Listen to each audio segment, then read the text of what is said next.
Britain's election campaign is in full swing, with fiscal policy front and center.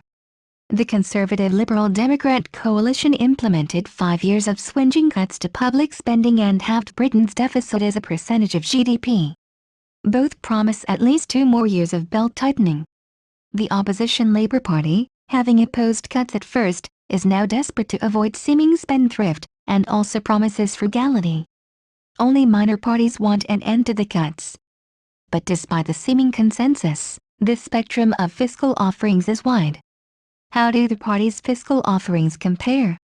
UK election 2015, read coverage of the campaigns. It is the strangest, closest general election for many years. There are 2 measures of the deficit. One is overall borrowing, the difference between spending and revenue, which must be financed in the bond markets, which stands at about 5% of GDP. The other is the balance on the current budget, which is overall borrowing less investment spending. Many analysts think that investment spending is special, in the sense that it will create future assets such as roads, schools and hospitals. Borrowing for investment makes more sense than borrowing for day-to-day spending on things like public sector salaries, because investments, the sensible ones at least, will raise economic growth in future and therefore the economy's ability to service its debt.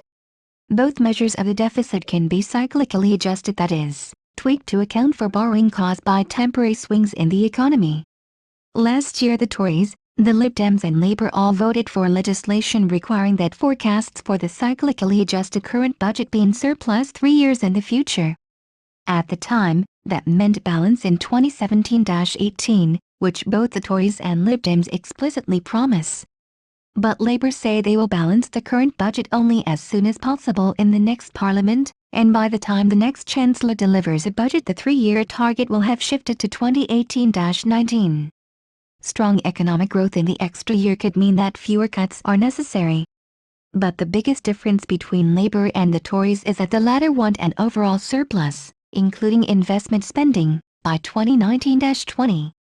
That will require cuts to government departments of roughly equal size to those already made. By contrast, on today's investment plans, Labour could borrow $30 billion more than the Tories by 2019-20. That is a huge sum, equivalent to roughly a quarter of the entire NHS budget. Labour would not need to spend the cash on new investment. The leeway could be used to soften cuts to day-to-day spending. On current growth forecasts, the Institute for Fiscal Studies, a think tank, predicts Labour could in fact boost departmental spending slightly and achieve current budget surplus in 2019-20. In its manifesto, Labour emphasized prudence. It proudly claims all its planned new spending is fully funded by new taxes.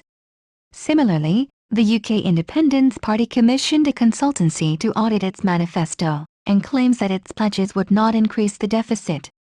Yet the most meaningful promise when it comes to fiscal policy is the overall deficit target, not whether 2 sides of a manifesto balance. The overall target dictates what happens to government departments, public sector pay, jobs and, notably, welfare.